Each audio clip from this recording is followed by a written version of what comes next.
Cheesy the Podcast, presented by Just Cheesy Productions.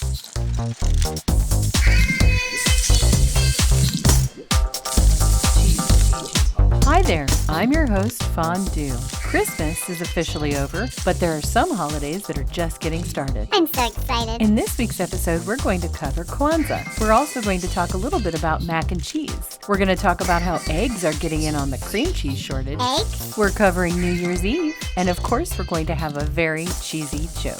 Yeah, we are. Stay tuned for episode number 7 of Just Cheesy, the podcast.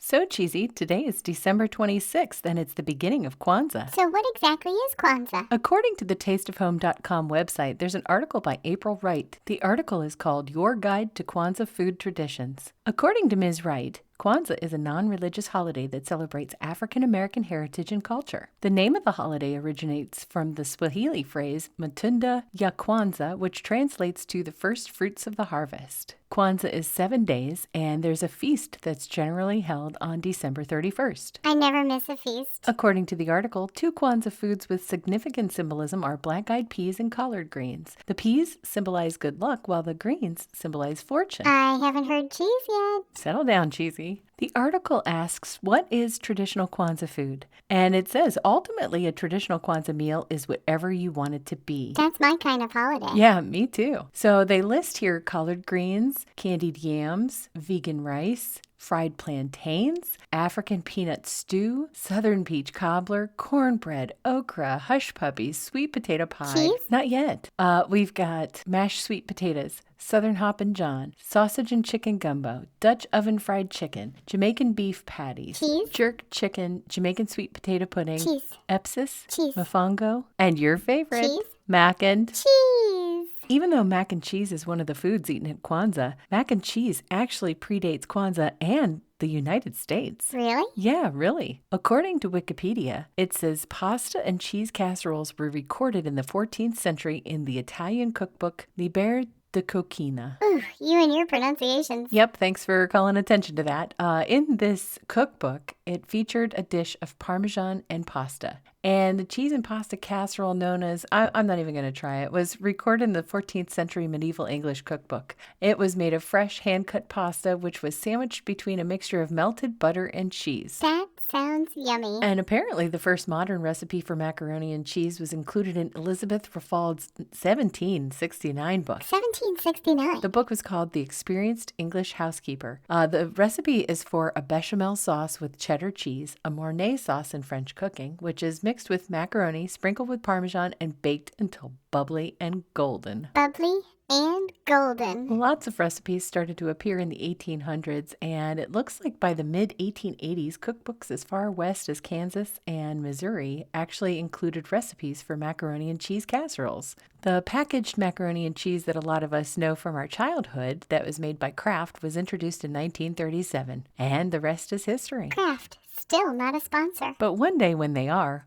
we'll insert their ad here. Just Cheesy the Podcast is sponsored by Just Cheesy Productions. Ever wonder what happens behind the scenes in a Just Cheesy video? Well, wonder no more. Follow Just Cheesy at @TheJustCheesy on Instagram and see all kinds of behind the scenes footage. Now back to the podcast. My favorite segment. This week in cheese. So apparently the cream cheese shortage is being combated by somebody new. Who's that? The American Egg Board. Didn't even know that was a thing. We learned so much here, Cheesy. So apparently on incredibleegg.org, or you can enter the hashtag #EggTheFeeling, which was like the Philly one that was spread the feeling. Did we miss this one? Nope, it started on the 23rd and ends on December 31st. In order to win, you must log into Instagram, post a photo of a holiday dessert cooked with at least 2 eggs and no cream cheese, follow @IncredibleEgg on Instagram, and this photo must be original. Your post has to include the hashtag #EggTheFeeling and hashtag contest. Then your entry is considered valid. What do you win? So there's 10 prizes. It looks like each prize consists of 1 gift card to a local grocer decided by the American Egg Board for the price of 24 dozen eggs. So that's 2 dozen eggs per month. Winners are encouraged but not required to use gift card on eggs. So the retail value of the prize is $100.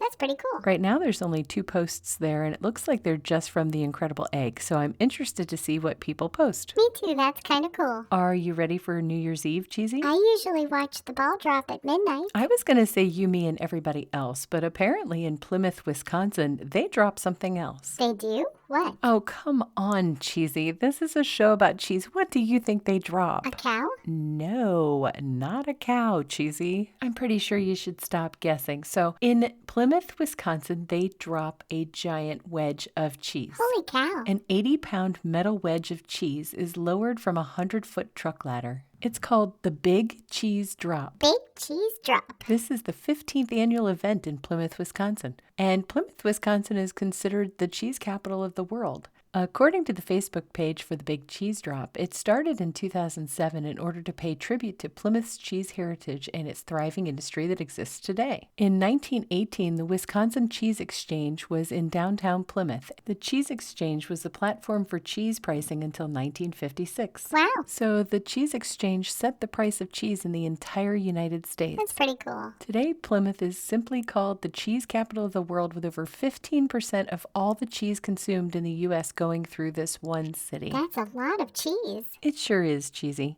Are you ready for the last joke of 2021? I sure am, Fondue. Why did the cheese get sent to his room? I don't know. Why did the cheese get sent to his room? Because he needed to mature. Get it? He needed to mature. No, I don't get it. Because cheese is aged and you need to let it mature, get it? Because he needed to mature? I didn't think that one was very Gouda. Gouda? Oh, wow, that was so silly. Nope, it was a little bit cheesy.